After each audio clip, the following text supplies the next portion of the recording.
Wichtig für die Australier, das Spiel jetzt zum ersten Mal zu beruhigen.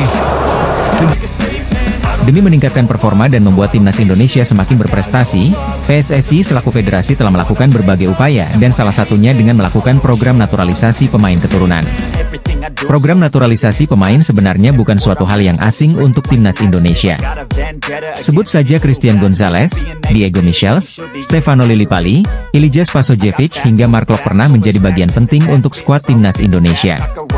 Tapi belakangan, PSSI dan juga pelatih timnas Indonesia, Shin Tae-yong, tak mau asal-asalan menaturalisasi pemain.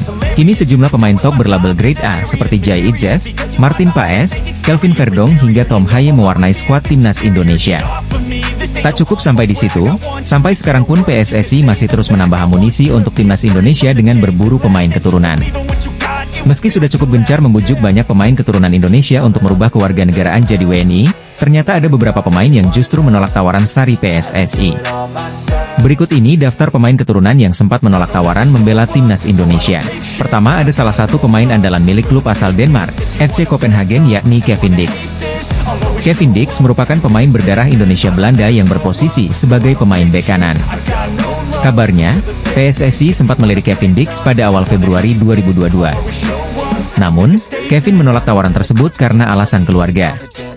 Selanjutnya, ada Zico Soreye juga harus batal menjalani proses naturalisasi dan bermain untuk timnas Indonesia. Tampil impresif dengan Willem II U21, pemain yang baru berusia 21 tahun itu mengoleksi 4 gol dari 5 pertandingan. Bahkan, Zico sempat mengikuti trial di timnas Indonesia U20 pada 2022 dan mengikuti pemusatan latihan di Spanyol.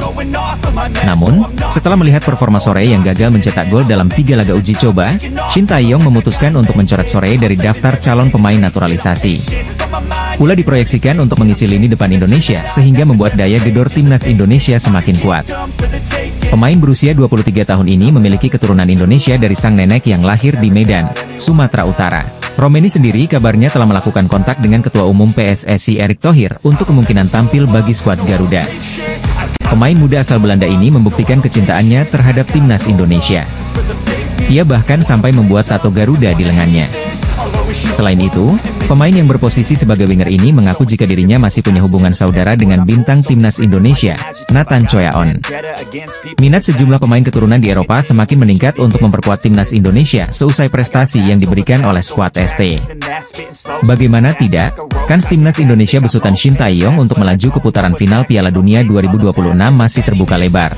Hal ini bisa dicapai apabila timnas Indonesia setidaknya mengeklaim posisi keempat di klasemen grup C babak ketiga kualifikasi Piala Dunia 2026. Maka dari itu, untuk merealisasikan misi berat tersebut, timnas Indonesia kembali menggaet pemain keturunan Belanda lainnya yakni Mees Hilgers dan Eliano Rejders.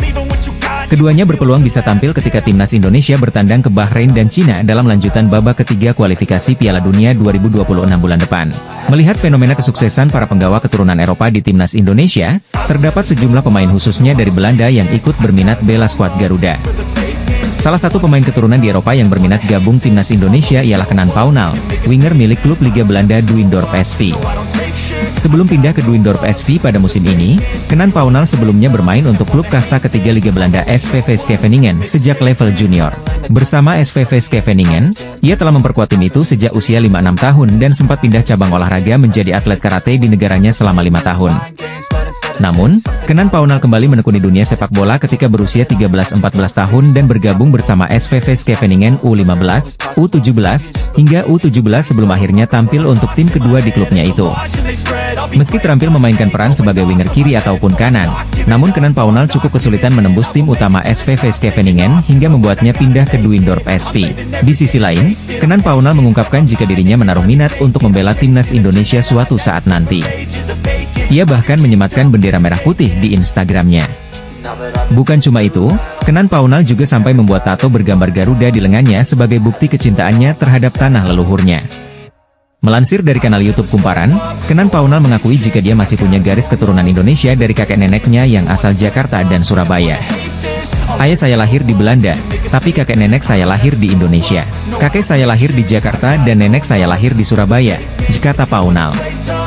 Selain itu, Kenan Paunal juga mengatakan kalau dirinya masih punya hubungan saudara dengan pemain timnas Indonesia asal Belanda yakni Nathan Choyaon. Prediksi formasi timnas Indonesia dengan 3 wajah baru menghadapi Bahrain dan Cina di putaran ketiga kualifikasi Piala Dunia 2026 zona Asia. Pelatih timnas Indonesia, Shin Tae-yong, berencana memanggil 26 pemain melawan Bahrain dan Cina di kualifikasi Piala Dunia 2026 zona Asia. Pada laga pertama, timnas Indonesia akan menghadapi Bahrain di Stadion Nasional Bahrain pada 10 Oktober. Berselang 5 hari, Rizky Ridho dan kawan-kawan akan menjalani perjalanan yang cukup jauh untuk menghadapi tuan rumah Cina. Jelang laga itu, skuad Garuda berpeluang besar untuk diperkuat 2 pemain naturalisasi baru, yaitu Mads Hilgers dan Eliano Reijers. Kedua pemain tersebut saat ini tinggal melaksanakan sumpah warga negara Indonesia sebelum bisa memperkuat Indonesia. Rencananya, pengambilan sumpah WNI Mads Hilgers dan Eliano Reijers akan dilakukan di Belanda pada 30 September mendatang. Selain itu, Jordi Amat yang absen di pertandingan melawan Arab Saudi dan Australia beberapa waktu lalu berpeluang kembali dipanggil. Jordi Amat sudah dinyatakan sembuh dari cedera yang membekapnya selama kurang lebih 1 bulan. Lantas, bagaimana prediksi formasi timnas Indonesia saat melawan Bahrain dan Arab Saudi dengan kehadiran 2 pemain naturalisasi baru? Posisi penjaga gawang tampaknya tidak akan beralih dari genggaman pemain FC Dallas, Martin Paes. Kemampuan Martin Paes sudah teruji saat timnas Indonesia menghadapi Arab Saudi dan Australia dengan melakukan banyak penyelamatan. Bahkan, Martin Paes dinobatkan sebagai pemain terbaik versi AFC saat Indonesia menahan imbang tanpa gol Australia. Kehadiran Jordi Amat dan Mads Hilgers akan membuat Justin Hubner serta Rizky Ridho duduk di bangku cadangan. Jordi Amat dengan segudang pengalamannya bakal bermain bersama Mads Hilgers serta Jai Idzes di lini pertahanan Garuda. Komposisi di bek sayap saat melawan Bahrain dan Cina kemungkinan besar tidak akan mengalami perubahan. Sandy Walsh akan dipercaya untuk sektor kanan, sedangkan Kelvin Verdong menyisir dari kiri. Tom Haye dan Ivar Jenner akan kembali dipercaya untuk mengisi pos lini tengah timnas Indonesia. Ivar Jenner ditugaskan lebih bertahan, sementara Tom Haye akan menjadi jembatan antara lini belakang dengan depan. Eliano Reijers akan mengisi salah satu tempat di posisi depan bersama Rafael Struijk dan Ragnar Oratmangon. Trio tersebut akan sering berotasi di lini depan untuk membuat lawan kebingungan sehingga tercipta celah. 2 negara pesaing di grup C, Bahrain dan Cina geram akan pernyataan pelatih Arab Saudi, Roberto Mancini, menyatakan laga kontra timnas Indonesia akan jauh lebih penting. Prestasi timnas Indonesia makin meningkat dalam 3 tahun ini.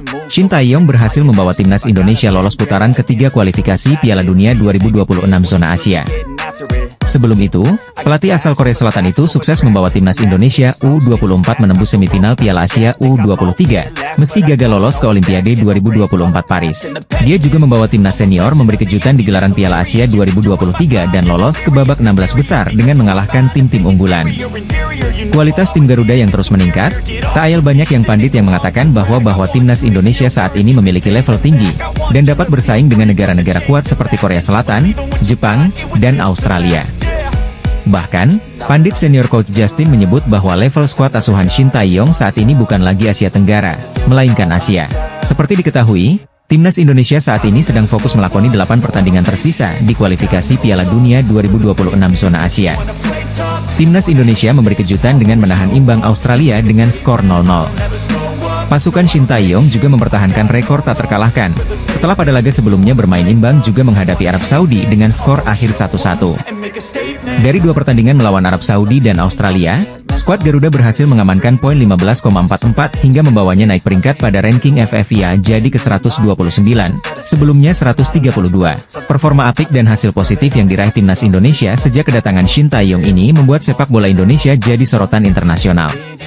Bahkan pelatih kelas dunia seperti Roberto Mancini secara tersirat mengungkapkan jika pertandingan menghadapi timnas Indonesia dinilai akan jauh lebih penting dibanding saat melawan Bahrain ataupun Cina. Menurut mantan pelatih Inter Milan itu meyakini bahwa laga melawan Indonesia adalah laga yang menjadi kunci. Pernyataan dari Roberto Mancini langsung saja membuat kedua negara tersebut jadi merasa geram. Selain karena pertandingan melawan Indonesia adalah laga perdana, menurut Mancini kekuatan timnas Indonesia juga menjadi alasan lainnya. Menurut pandangan Roberto Mancini, Indonesia punya potensi besar serta dinilai memiliki sejumlah pemain muda yang menjanjikan. Tentu saja Mancini sendiri bukan tanpa alasan mengatakan hal tersebut. Meskipun Indonesia sering dicap sebagai tim pelengkap di grup C, tapi bagi Mancini hal itu tidaklah benar. Roberto Mancini juga mengaku terus memantau perkembangan sepak bola Indonesia sampai sekarang. Hal tersebut karena di matanya Indonesia bukanlah tim yang bisa dianggap sepele begitu saja. Salah satu poin yang jadi perhatian khusus untuknya adalah materi pemain yang terus berubah. Selain itu, Mancini juga melihat sosok di balik itu semua, yang tak lain adalah Erick Thohir. Belum selesai dinaturalisasi, calon pemain timnas Indonesia, Mees Hilgers, bakal terdepak dari predikatnya sebagai pemain termahal Asia Tenggara akibat Malaysia. Timnas Indonesia masih terus meningkatkan kualitas selagi berjuang di putaran ketiga kualifikasi Piala Dunia 2026 zona Asia pada saat ini. Dalam dua laga pertama, skuad Garuda berhasil meraih 2 poin kontra Arab Saudi dan Australia pada September ini. Timnas Indonesia menahan Arab Saudi dengan skor 1-1 di Jeddah dan kemudian bermain imbang tanpa gol kontra Australia di Jakarta. Skuad Garuda akan menambah kekuatan dengan menaturalisasi Mees Hilgers dan Eliano Reijnders, yang akan diharapkan tampil di bulan Oktober mendatang. Hilgers merupakan bek tengah andalan FC Twente, klub yang bersaing secara reguler di papan atas Liga Belanda Eredivisie. Pada Kamis, 26 September 2024, dini hari WIB lalu, calon bek timnas Indonesia yang berusia 23 tahun itu tampil di laga Liga Eropa kontra Manchester United. Jika sudah selesai dinaturalisasi, bek keturunan Manado tersebut akan menjadi pemain termahal di Asia Tenggara. Sebab, menurut Transfermarkt, Hilgers memiliki nilai pasaran sebesar 7 juta euro atau 119 miliar rupiah pada saat ini. Namun, predikat pemain termahal di Asia Tenggara itu bisa segera digeser jika Malaysia selesai menaturalisasi pemain keturunan Inggris, Josh Brownhill. Menurut Verfruture Talents di media sosial X atau Twitter, Federasi Sepak Bola Malaysia sedang mengurus proses dokumentasi naturalisasi Josh Brownhill. Laporan tersebut mengatakan bahwa gelandang Burnley tersebut akan melaksanakan proses naturalisasi bersama rekan setimnya di klub, Zian Fleming. Sebagai informasi, Josh Brownhill memiliki nilai pasaran 13 juta euro atau setara dengan 225,96 miliar rupiah. Nilai pasaran gelandang berusia 28 tahun tersebut hampir 2 kali lipat dari harga Mees Hilgers. Dengan nilai pasaran tersebut, Brownhill bakal mengambil alih predikat pemain termahal di Asia Tenggara dari Hilgers seketika selesai dinaturalisasi. Pelatih timnas Indonesia, Shin Tae-yong, merespons anggapan bahwa dirinya menyusahkan pemain lokal dengan menyinggung ranking FIFA skuad Garuda. Timnas Indonesia sedang berjuang di putaran ketiga kualifikasi Piala Dunia 2026 zona Asia pada saat ini. Jai Itzes dan kolega sudah melakoni 2 pertandingan di bulan September ini dengan menghadapi Arab Saudi dan Australia. Dari 2 laga tersebut, skuad Garuda berhasil memetik 2 poin yang mana sangat penting ketika menghadapi Arab Saudi dan Australia. Timnas Indonesia menahan Arab Saudi dengan skor 1-1 di Jeddah, selagi bermain imbang tanpa gol Australia di Jakarta. Namun, isu naturalisasi kembali mencuat setelah itu, dengan sejumlah pihak menyinggung para pemain keturunan hingga kepada persoalan tidak mengembalikan paspor. Pelatih Shin Tae-yong kini buka suara mengenai hal itu, dengan mengatakan bahwa timnas Indonesia sudah menjadi lebih baik karena tidak mudah dikalahkan, sebagaimana yang terlihat dalam laga kontra Arab Saudi dan Australia. Memang sekarang kita bisa lihat sendiri masyarakat dan fans sepak bola Indonesia sedang bahagia pastinya, kata Shin Tae-yong dalam acara Jebret Media di Jakarta, Kamis, 26 September 2024. Mungkin dengan adanya pemain naturalisasi mungkin kita bisa memposisikan diri kita di sini sekarang. Mungkin kalau lebih naik lagi sepak bola kita tidak akan mudah dikalahkan melawan siapapun, sambung ST. Shin Tae-yong pun merespons tentang anggapan bahwa dirinya menyusahkan pemain lokal karena banyaknya pemain naturalisasi. Sang pelatih asal Korea Selatan pun mengindikasikan keinginan membawa timnas Indonesia menembus 50 besar dalam ranking FIFA. Jadi, memang ada yang bilang menyusahkan pemain lokal, tapi tolong jangan ada yang salah sangka, ditandas ST. Kalau kita bisa naik peringkat 50 ranking FIFA, mungkin sepak bola Indonesia tidak akan mudah dikalahkan, ditambahnya. Pada saat ini, timnas Indonesia sendiri berada di peringkat ke-129 dalam ranking FIFA, naik 4 tingkat dari sebelumnya berkat hasil imbang 2 kali kontra Arab Saudi dan Australia. Berikutnya, skuad Garuda akan menghadapi Bahrain dan Cina di kualifikasi Piala Dunia 2026 pada Oktober 2024 mendatang. Media Vietnam belak-belakan menyebut kehadiran bek FC Twente, Mees Hilgers di timnas Indonesia membuat seluruh negara Asia Tenggara ketakutan. Sorotan media Vietnam itu tak lepas setelah Mees Hilgers tampil gemilang saat membawa FC Twente menahan Manchester United 1-1 di Liga Eropa 2024-2025. Dalam laga yang digelar di Old Trafford pada Kamis, 26 September 2024, dini hari WIB itu, Setan Merah mencetak gol via Christian Eriksen sementara gol FC Twente dicetak via Sam Lammers. Maes Hilger sendiri bermain sebagai starter selama 90 menit full dengan melakukan aksi bertahan sebanyak 15 kali atau paling banyak dari bek FC Twente lainnya. Calon pemain termahal timnas Indonesia itu membuat 8 kali sapuan, 2 kali intercept, 4 kali memenangkan duel, hingga 92% umpan sukses. Melihat performa apik Maes Hilgers, media Vietnam yakni SOHVN menilai bahwa kehadiran calon pemain timnas Indonesia itu menjadi sinyal bahaya bagi para lawannya. Tak terkecuali, SOHVN menyebut bek berusia 23 tahun itu harus diwaspadai oleh seluruh negara Asia Tenggara yang bakal menjadi lawan timnas Indonesia termasuk Vietnam. Dan seperti yang diketahui semua orang, bersama rekan satu timnya, tadi malam Maes Hilgers menahan imbang Man Utd dengan skor 1-1, sebuah prestasi yang harus diwaspadai oleh seluruh pemain di Asia Tenggara, ditulis SOHVN dalam artikelnya. Sebelum diperkuat Maes Hilgers, timnas Indonesia sebetulnya sudah bermain sangat baik dengan kekuatan yang sebagian besar terdiri dari pemain naturalisasi. Dalam waktu dekat, jika timnas Indonesia diperkuat Maes Hilgers di skuadnya, SOHVN menilai tak aneh jika Garuda kembali menorehkan prestasi gemilang di kualifikasi Piala Dunia 2026. Bahkan, media Vietnam itu tak sungkan untuk mengatakan bahwa kehadiran Maes Hilgers di timnas Indonesia akan membuat tim-tim ASEAN ketakutan. Di sisi lain, timnas Indonesia sangat sulit mendatangkan pemain naturalisasinya untuk bermain di turnamen non-agenda FIFA seperti Piala AFF.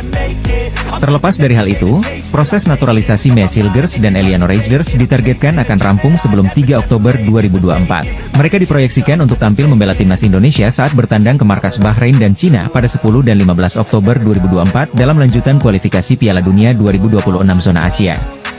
Terus menambah kekuatan, timnas Indonesia siap menyongsong masa depan dengan percaya diri tinggi.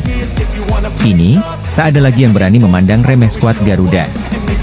Sukses skuad Garuda bermain imbang melawan Arab Saudi, 1-1, dan Australia, 0-0, dalam 2 laga terakhir grup C putaran ketiga kualifikasi Piala Dunia 2026 zona Asia beberapa waktu lalu merupakan bukti kesekian ketangguhan Indonesia di pentas internasional. Sebelumnya, Indonesia menghentak dunia dengan lolos ke babak 16 besar Piala Asia 2023 serta melesat ke semifinal Piala Asia U23 2024. Dalam waktu yang tak lama lagi, tepatnya pada 10 dan 15 Oktober, tim asuhan Shin Tae-yong juga berpeluang meraih poin dari Bahrain dan Cina. Soalnya, 2 pemain naturalisasi anyar, Maes Hilgers dan Eliano Reijnders, kemungkinan besar sudah bisa diturunkan. Maes Hilgers dan Eliano Reijnders merupakan 2 anyar pemain naturalisasi yang sukses diangkut PSSI dari kasta teratas Belanda, Eredivisie. Kini, jika tak ada aral melintang, nama beken lainnya yang juga bakal dinaturalisasi timnas Indonesia adalah Mauro Zijlstra. Penyerang muda Volendam U21, Belanda, yang masih berusia 19 tahun itu tinggal menunggu waktu yang tepat untuk menjadi warga negara Indonesia. Mengingat usianya yang terbilang muda, pemain keturunan asal Bandung, Jawa Barat, bakal menjadi aset berharga bagi timnas Indonesia seperti halnya Jens Raven yang sudah lebih dulu memperkuat timnas Indonesia U19. Di Belanda, Mauro Zijlstra sosok pemain muda berbakat. Sebelum memperkuat Volendam U21, striker kelahiran 9 November 2004 pernah berkostum NEC U21, serta AFC Amsterdam U18. Bersama NEC U21, ia mencetak 12 gol dan sebiji assist dalam 26 laga. Saat memperkuat AFC Amsterdam U18, Mauro Zijlstra lebih sadis lagi dengan torehan 18 gol dan 11 assist hanya dalam 20 laga. Sedangkan bareng Volendam U21, ia baru hadir dalam 2 laga dengan tabungan 2 gol dan 1 assist. Kehebatan Mauro Zijlstra jelas terlihat dalam rekaman video yang tayang di kanal YouTube Yusa Nugraha belum lama ini. Sebagai striker, Mauro Zijlstra, yang memiliki tinggi badan mencapai 188 cm, begitu gesit dan menggigit. Selain jago gocek, ia juga lihat mengambil ruang tembak, baik di luar maupun di dalam kotak penalti. Mauro Zijlstra mengaku sejauh ini senang melakoni musim 2024-2025. Ya, dalam 4 pertandingan 5 gol dan 1 assist. Berjalan dengan sangat baik.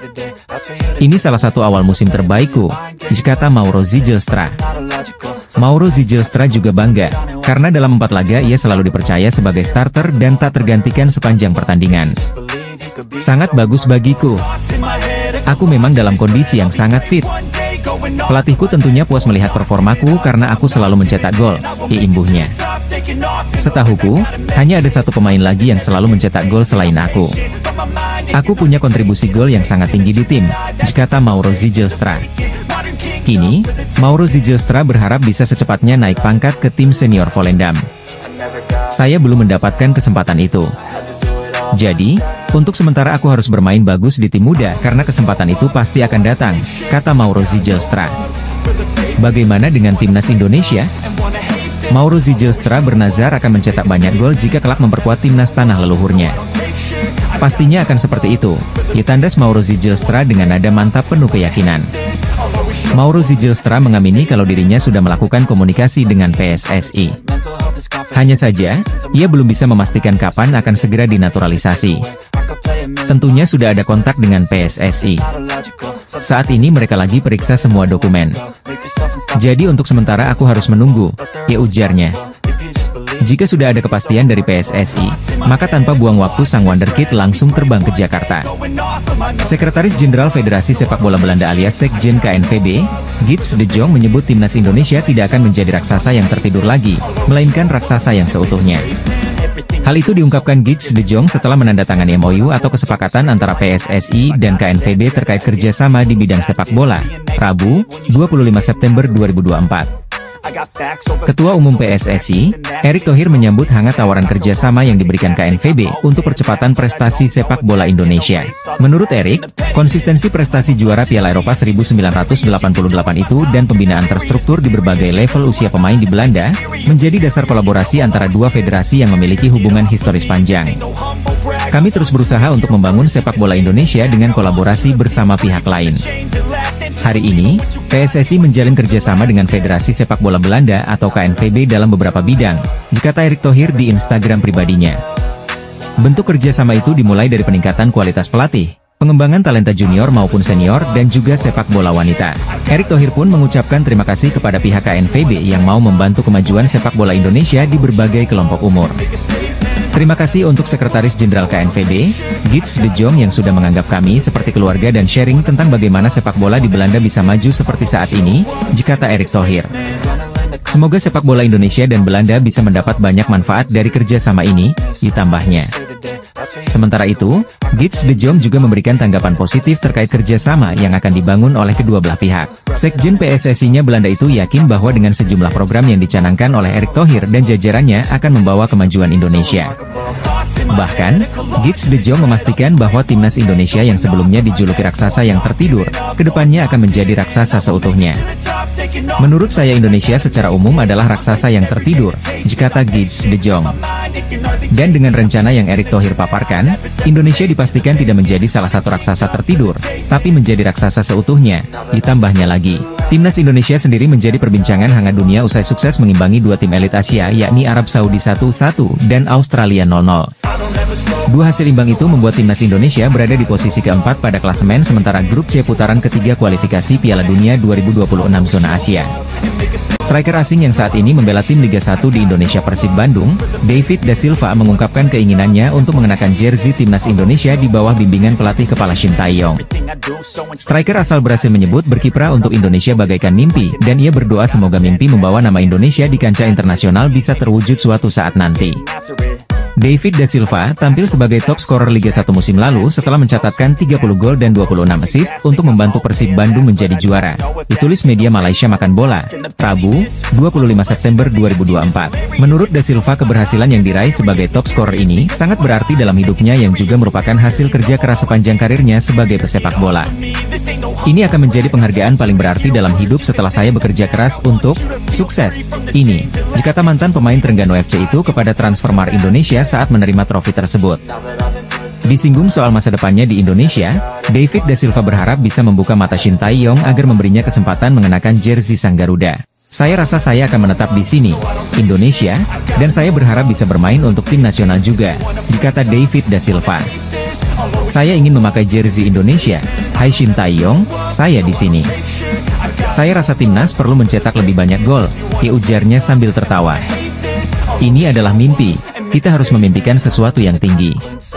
Semakin banyak kita bermimpi, aspirasi, Semakin banyak pula kita berdoa, kata David da Silva. Jadi saya berharap, saya termasuk orang yang terkabul doanya untuk mendapatkan kesempatan itu, mengenakan jersey Timnas Indonesia, ditutupnya. Saat ini, Timnas Indonesia memang tengah gencar mencari stiker untuk mempertajam lini depan skuad Garuda. Mauro Zijlstra dan Jairo Riedewald digadang-gadang menjadi solusi atas tumpulnya lini depan tim merah putih. Punggawa Timnas Indonesia yang belakang namanya melejit yakni Nathan Choi Aon ternyata pernah membagikan bagaimana perasaannya setelah memutuskan untuk menjadi seorang WNI. Di bawah arahan pelatih asal Korea Selatan, Shin Tae-yong, Timnas Indonesia terus menunjukkan peningkatan performa dan kualitas. Tak bisa dipungkiri jika perkembangan pesat dari Timnas Indonesia juga berkat kehadiran para pemain naturalisasi. Pemain-pemain seperti Jai Ijes, Kelvin Verdong, Ragnar Oratmangoen, Martin Paes hingga Nathan Choi Aon kini mengisi pos-pos utama di skuad Timnas Indonesia. Hal itu juga yang membuat para pemain naturalisasi di dalam skuad Timnas Indonesia perlahan mulai mendapatkan sorotan. Termasuk Nathan Choi Aon yang ternyata pernah mengungkapkan perasaannya bergabung dengan Timnas Indonesia.